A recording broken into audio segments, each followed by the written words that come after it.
Afternoon student, आज हम लोग इकाई 11 अल्कोहल, फिनॉल तथा ईथर पढ़ेंगे। अल्कोहल से रिलेशन ये है कि अगर कोई कार्बनिक यौगिक, ठीक है, सपोज आर को हम लोग जानते हैं, आर को अपन क्या बोलते हैं, एल्किल बोलते हैं, ठीक है, जनरली। और इसका ये मतलब है चाहे ये एल्किल एरोमेटिक भी हो सकता है या फिर एलिफेटिक। एरोमेटिक का मतलब बेंजीन जैसा वाला, ठीक। अगर एलिफेटिक बोले CH3 CH2 वगैरह वगैरह, ठीक है, आप लोग तो समझ ही गए होंगे।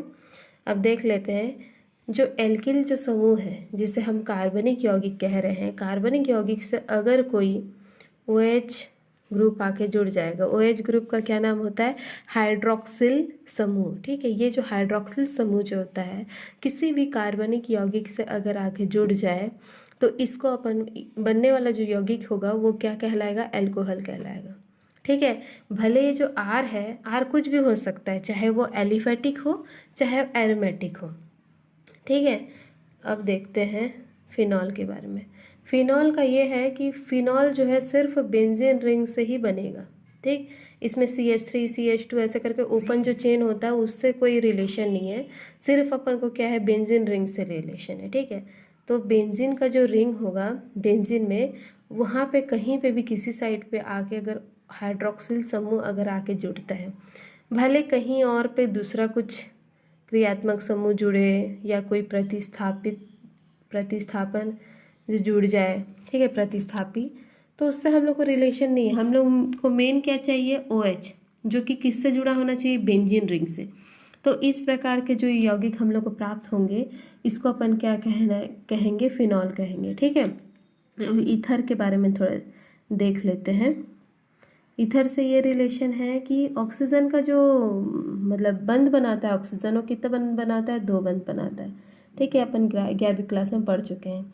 तो जो ऑक्सीजन का जो 2 बंध है, ठीक है, इसी ग्रुप को ही एक्चुअल में क्या कहते हैं, हम लोग ईथर बोलते हैं। जो ऑक्सीजन और 2 जो बंध दिख रहा है इसी को अपन ईथर वाला क्रियात्मक समूह कहते हैं, ठीक है। अब इसी क्रियात्मक समूह में अगर इस बार कोई कार्बनिक यौगिक आके जुड़ जाए और इस बार भी आगे कोई कार्बनिक यौगिक जुड़ जाए, भले वो या ये वाला आर इसके साथ सेम सेम हो या फिर ये आर इससे काफ़ी डिफरेंट हो तो भी चलेगा, लेकिन क्या होना चाहिए, जो क्रियात्मक समूह है ईथर का, उस दोनों साइड पे क्या होना चाहिए, 2 अलग अलग या फिर दोनों समान क्या होने चाहिए, कार्बनिक यौगिक जुड़े होने चाहिए। ऐसे को अपन क्या बोलेंगे, इस प्रकार से जो प्राप्त होते हैं यौगिक इसी को अपन ईथर कहते हैं। तो सबसे पहले हम लोग को अल्कोहल पढ़ना है, ठीक है। तो थोड़ा रिएक्शन देख लीजिए, यहाँ पे देख रहे हो जो आर है वो कैसा है, एलिफेटिक या फिर एरोमेटिक ले सकते हैं अपन। वो हाइड्रोक्सिल समूह आके जुड़ने पर क्या बन रहा है, ROH प्राप्त हो रहा है।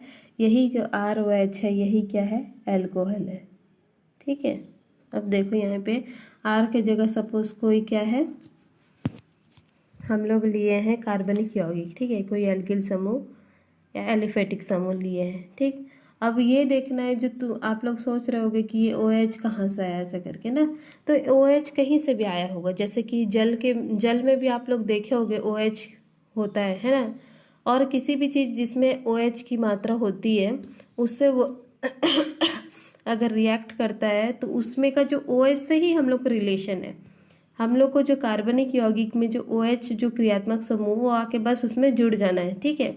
तो इस प्रकार से जो हम लोग का अल्कोहल मतलब प्राप्त होगा यौगिक, किसी को अपन अल्कोहल बोलेंगे। अब देखते हैं, तो इससे ये ज्ञात होता है कि अगर जो भी कार्बनिक यौगिक है उससे हाइड्रोजन क्या होना चाहिए, रिमूव होके, या फिर हम लोग बोल सकते हैं प्रतिस्थापी होके OH समूह जो होना चाहिए वो आके जुड़ जाना चाहिए। तो बनने वाला जो प्राप्त हम लोग को जो यौगिक होगा वो कैसा, वो क्या कहलाएगा, वो कहलाएगा अल्कोहल कहलाएगा, ठीक है। यौगिक में उपस्थित OH समूह की संख्या के आधार पर इसे 4 भागों में बांटा गया है, ठीक है। मतलब ये कहा जा रहा है जो OH ग्रुप जो आके जुड़ रहा है किसी भी कार्बनिक यौगिकों पे, तो ये OH की जो मात्रा है, अगर एक होगा एक अगर हाइड्रोक्सिल समूह होगा तो अपन उसको क्या कहेंगे, मोनोहाइड्रिक अल्कोहल करेंगे।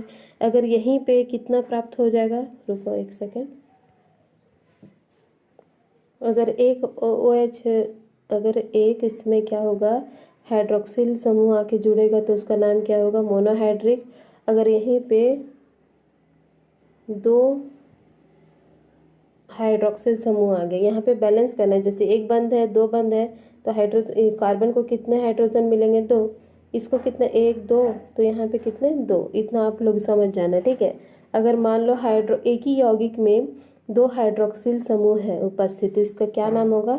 Dihydric alcohol. यहीं पे तीन रहेगा तो ट्राईहाइड्रिक एल्कोहल। यहाँ पे चार से अधिक, चार या चार से अधिक, तो क्या हो जाएगा? इसका नाम पॉलीहाइड्रिक एल्कोहल, ठीक है। तो उसी के बारे में हम लोग को अभी पढ़ना है। अब देख लेते हैं एल्कोहलों का वर्गीकरण। एल्कोहल का जो वर्गीकरण होता है वो दो प्रकार से होता है। तो जो पहला प्रकार है उसको अपन पढ़ लेते हैं। एल्कोहल का जो वर्गीकरण है पहला देख लेंगे। इसमें हाइड्रोक्सिल समूहों की संख्या के आधार पर, जो हाइड्रोक्सिल समूहों की संख्या के आधार पर क्या होगा? इसका वर्गीकरण किया जाएगा। तो वही मैं अभी जो बताई थी, हाइड्रोक्सिल समूह मतलब OH कितना प्रेजेंट है उसके हिसाब से हम लोग क्या करना है, उसका नाम बदलते जाना है, ठीक है। तो देखो यहाँ पे क्या लिखा है? मोनोहाइड्रिक एल्कोहल, मतलब एक ही उसमें हाइड्रोक्सिल समूह आके जुड़ेगा। वे एल्कोहल जिनमें हाइड्रोक्सिल समूहों की संख्या एक होती है मोनोहाइड्रिक एल्कोहल कहलाते हैं। जैसे देखो सभी में, इसमें भी देखो OH समूह एक ही है, इसमें भी देखो OH समूह एक ही है, इसमें भी एक ही है ना। तो ये जो चीज़ है, भले इसमें कार्बन की संख्या आप बोल सकते हो कि ज़्यादा कम है ऐसा करके, लेकिन OH को देखो, OH जो क्रियात्मक समूह वो सभी में क्या है? एक ही है। तो ऐसे जब एक एक होते हैं तो इसी को बोलते हैं मोनोहाइड्रिक एल्कोहल, ठीक है। अब देखो डाईहाइड्रिक एल्कोहल, ठीक है। अब इसका क्या मतलब है? इसका मतलब है दो हाइड्रोक्सिल समूह आके जुड़ेंगे। जैसे देखो कार्बन की संख्या से हम लोग को रिलेशन नहीं है फिलहाल, हम लोग को सिर्फ क्या है? OH क्रियात्मक समूह से मतलब है। तो OH क्रियात्मक समूह किसी एक ही यौगिक में दो हाइड्रोक्सिल समूह दिखाई दे रहे हैं, तो ऐसे यौगिक को अपन क्या बोलेंगे? डाईहाइड्रिक एल्कोहल बोलेंगे। अब देखिए इसमें क्या लिखा है? वे एल्कोहल जिनमें हाइड्रोक्सिल समूह की संख्या दो होती है डाईहाइड्रिक एल्कोहल कहलाते हैं, ठीक है। तो इसी का नाम जैसे कि देखो जो CH2 फिर OH CH2OH, इसी को क्या बोलते हैं? एथिलीन ग्लाइकॉल, ठीक है। इसका नाम क्या है? Ethylene glycol. इसमें देखो सब जगह बैलेंस है, और एथिलीन इसलिए बोल रहे हैं क्योंकि कार्बन कार्बन दो ही कार्बन है, और हम लोग जानते हैं जब CH ट्रिपल बॉन्ड CH रहता है तो अपन किसको क्या बोलते हैं? एसिटिलीन बोलते हैं, है ना। और फिर CH रहता है CH2 और डबल बॉन्ड CH2, तो तब क्या बोलते हैं अपन? एसिटिलीन, सॉरी एसिटिलीन नहीं, एथीन बोलते हैं ना। तो उसी से ही इसका नाम क्या गया है? लिया गया है, ठीक है। तब देखेंगे तो इसका नाम क्या हो गया? ग्लाइकॉल हो गया। अब जो क्यों हो गया इसका नाम ग्लाइकॉल? क्योंकि इसमें दो कार्बन थे और साथ में क्या किससे जुड़े हुए थे? OH समूह से जुड़े हुए थे। और साथ ही इसको डाईहाइड्रिक एल्कोहल किस लिए बोल रहे हैं? क्योंकि एक ही यौगिक में दो हाइड्रोक्सिल समूह जुड़े हुए हैं, ठीक है। और ट्राईहाइड्रोक्सिल एल्कोहल, जिस एल्कोहल में OH की संख्या तीन होती है उसे ट्राईहाइड्रिक एल्कोहल कहते हैं, जैसे कि ग्लिसरॉल, और इसी को अपन ग्लिसरीन भी बोलते हैं, ठीक है। जो हाथ पैर में लगाते हैं ना ग्लिसरीन, उसको अपन बोलते हैं ग्लिसरॉल, ठीक है। इसमें कार्बन की संख्या तीन होती है और हाइड्रोक्सिल की संख्या भी कितनी होती है? तीन होती है। अब यहीं पे देखते हैं पॉलीहाइड्रिक एल्कोहल। देखो पॉलीहाइड्रिक एल्कोहल जिसमें OH समूह की संख्या तीन से अधिक होती है, पॉलीहाइड्रिक एल्कोहल कहलाते हैं। जैसे कि मैनिटॉल, ठीक है। और मैनिटॉल का क्या किया गया है? स्ट्रक्चर दिया गया है, ठीक है।